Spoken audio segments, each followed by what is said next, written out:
I'm Marianne Molgaard. I work for Dun Bradstreet. During this presentation, I'm going to take you through some of the highlights and mistakes we've made during our journey with the CX program. But I have to start from the beginning. I joined Bisnode in 2014. At that time, we were a very, how can you say, fragmented company. We'd grown through acquisition, and at that time, we were about 70 different companies. And we went on what we called one Bisnode journey. So we were migrating our products, we were reorganizing so that we would become one company. This journey took quite a while. We're still on it. Eventually, in 2020, we were bought by Dun Bradstreet.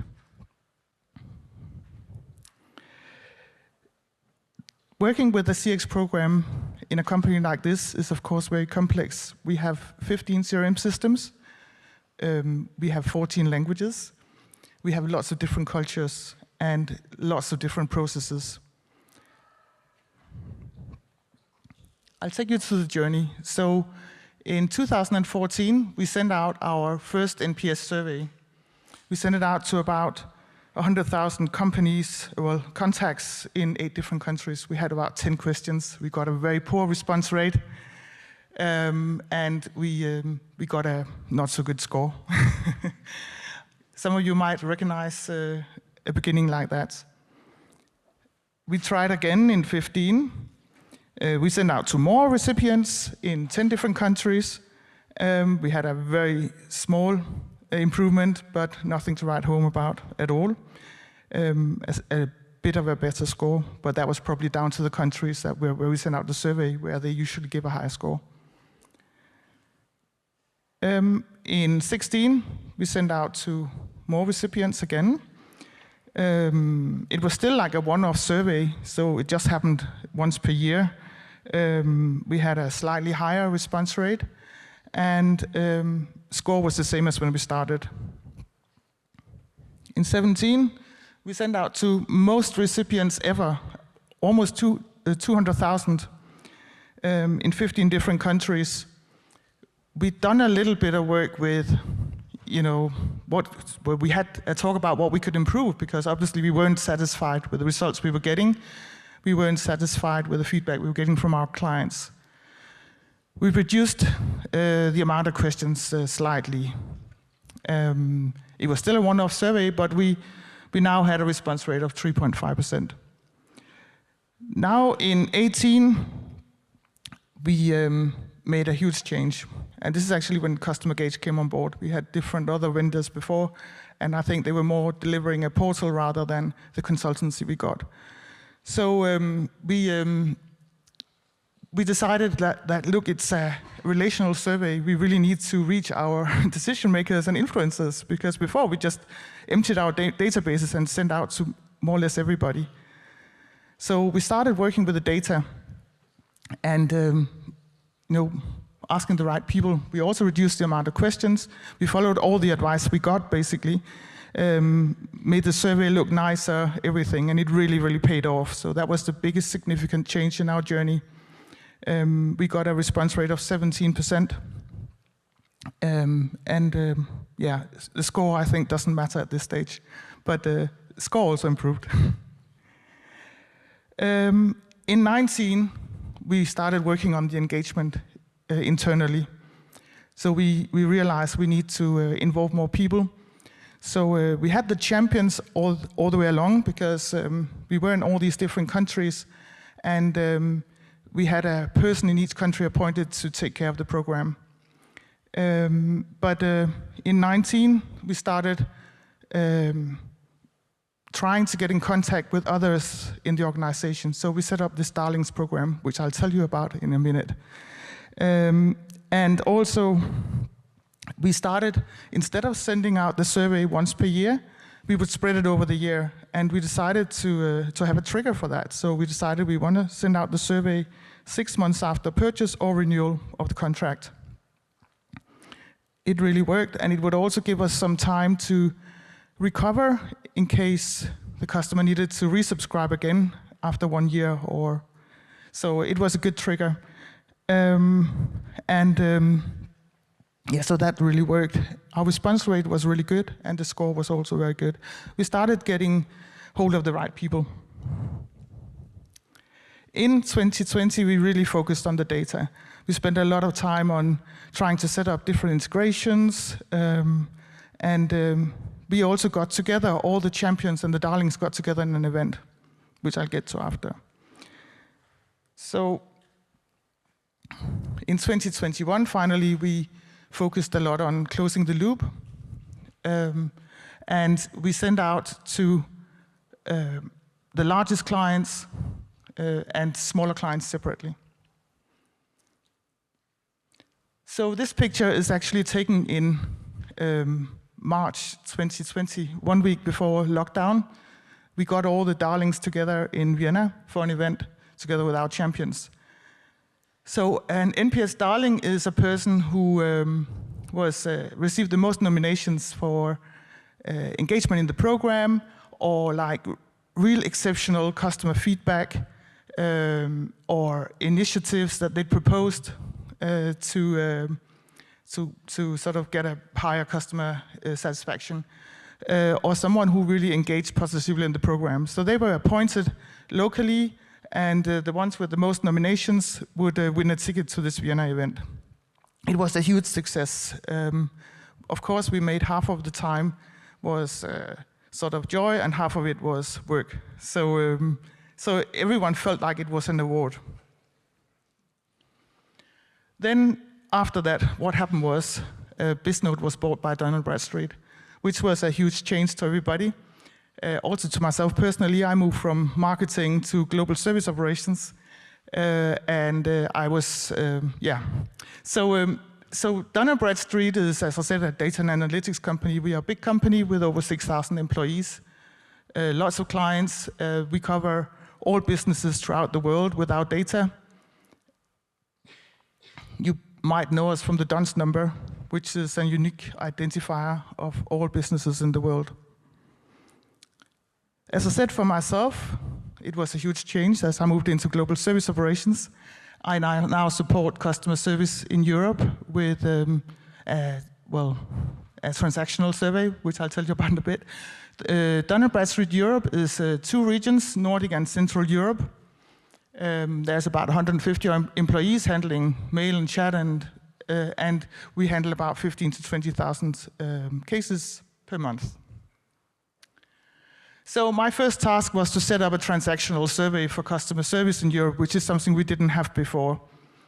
So that was, again, across 15 different CRM systems in 14 languages.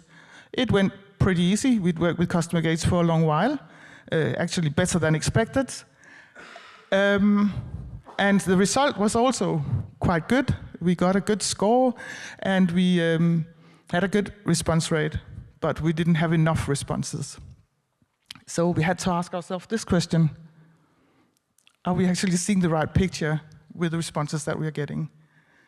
The question is, I don't think we were, so I could just have left it like that, but I didn't. So I went to look at the data. And I think number one, it was important to identify the gap between the number of cases that we handle in customer service and the number of surveys that we'd send out, and there was a huge gap. We also checked duplicates. Do we have a lot of duplicates? And we checked the trigger.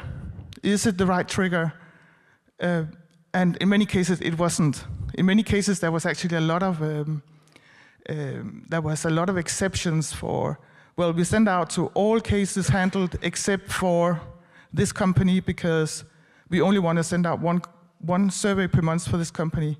Now, this is a transactional survey, so it doesn't quite work like that. We should really send out to all the customers who contact us. Of course, we have a blocker, so we don't send it out within more than 30 days, but still, we want to hear from all our clients. We want to have as much feedback as possible. This is another question we had to ask. Why are we doing this? Why are we surveying our clients? Is it just because it's become a KPI in the company? Or do we really want to hear what the customers are saying? I think for some leaders, it was just a KPI, to be honest. They're looking at, what's our score? But I'm more interested in what the customers are saying, and so are the employees for that matter. They really do care if they have some positive or negative feedback from their clients. So this is something that definitely needed to be addressed. Another thing was with regard to closing the loop. Yes, everyone had a task, every team had a task of closing the loop, and we were monitoring that. But how did we define close the loop? Was it just reaching out to the client, or was it actually reaching out and learning from the client? So we focused more on that now, and we actually really want to learn and to resolve broader issues. Ownership was another thing that's really important, and I find that both in the NPS program and also with the program we're running with customer service now.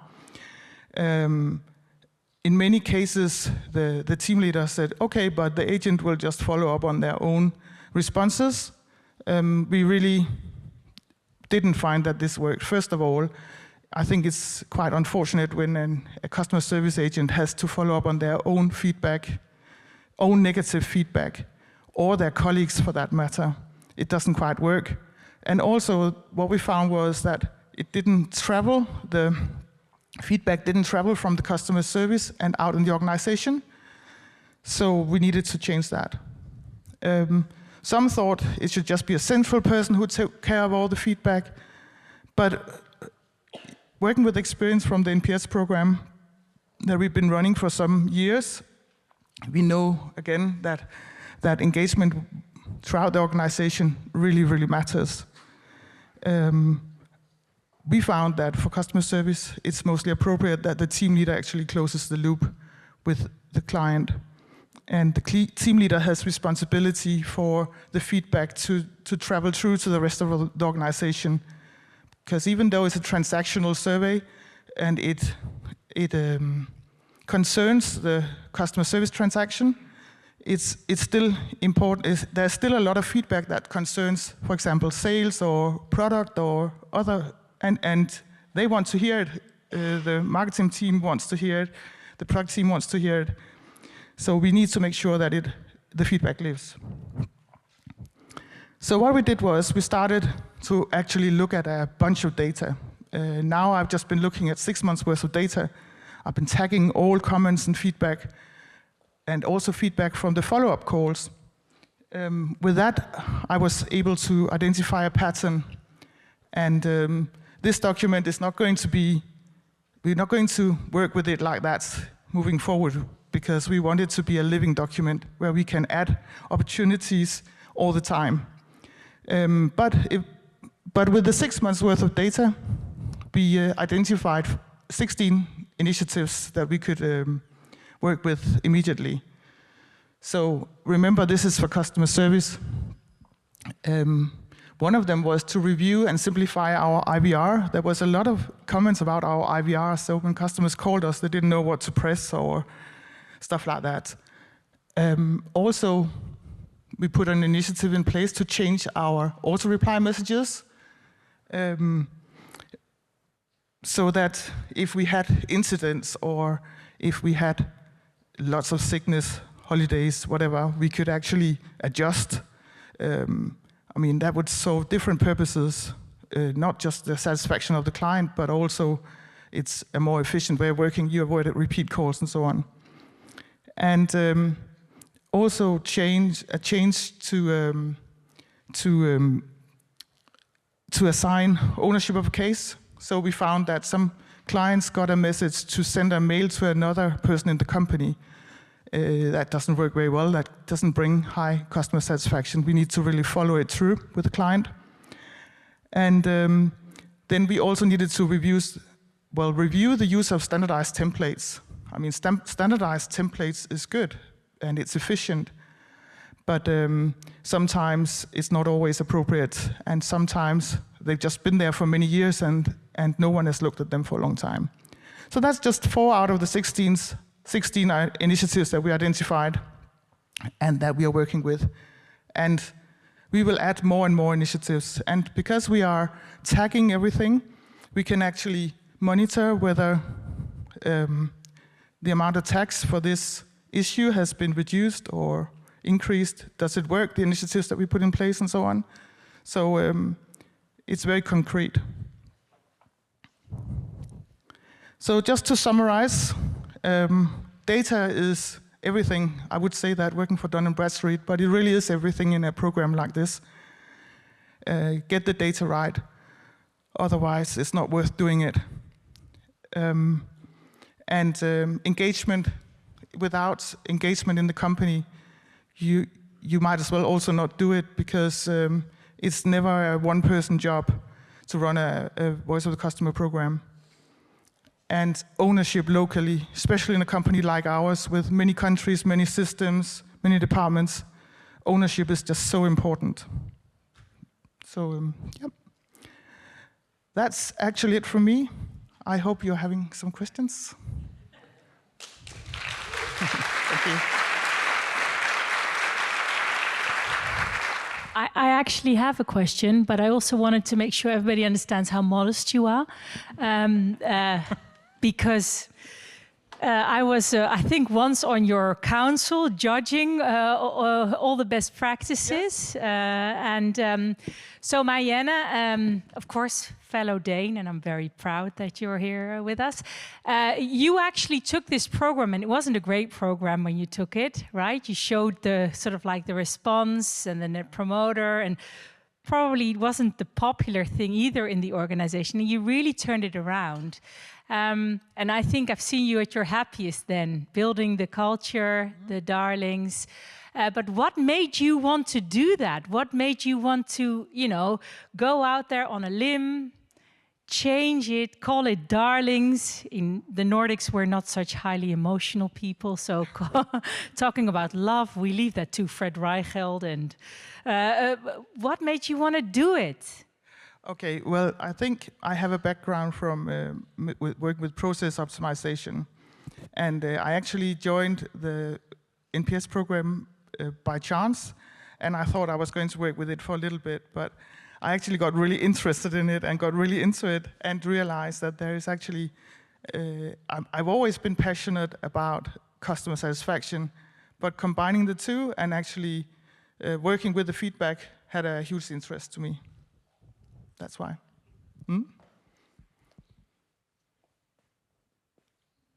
Just throw those hands in the air.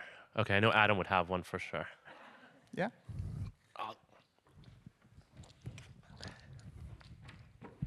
Marianne, I love that. And it was also great having you on the podcast to talk about that stuff. And I love the way that you share about it. Yeah. But you really touched on something that's dear to my heart, because you really fixed the process. And I love that. But you also speak about darlings and customer love. How do you reconcile the two things? How are they connected? Well, I think the Darlings program we started because, as I said, you know, we wanted to engage more people in the organization. And there was also an interest that we didn't utilize. I think previously it had, like, working with customer satisfaction or customer loyalty had been something that happened behind the scene by a few people. Whereas when we set up the Darlings program, we did a lot of internal marketing about it. And if you looked at the picture, you saw that we had caps and everything to do with the Darlings program. We wanted to make it something that, you know, people wanted to be part of. And it really worked, because after, it's like someone heard of a colleague who came to Vienna to this event, and it was a really great event. Yeah, it really worked. I can recommend anyone doing it, because it really created some interest in the program that we needed at that time. Yeah.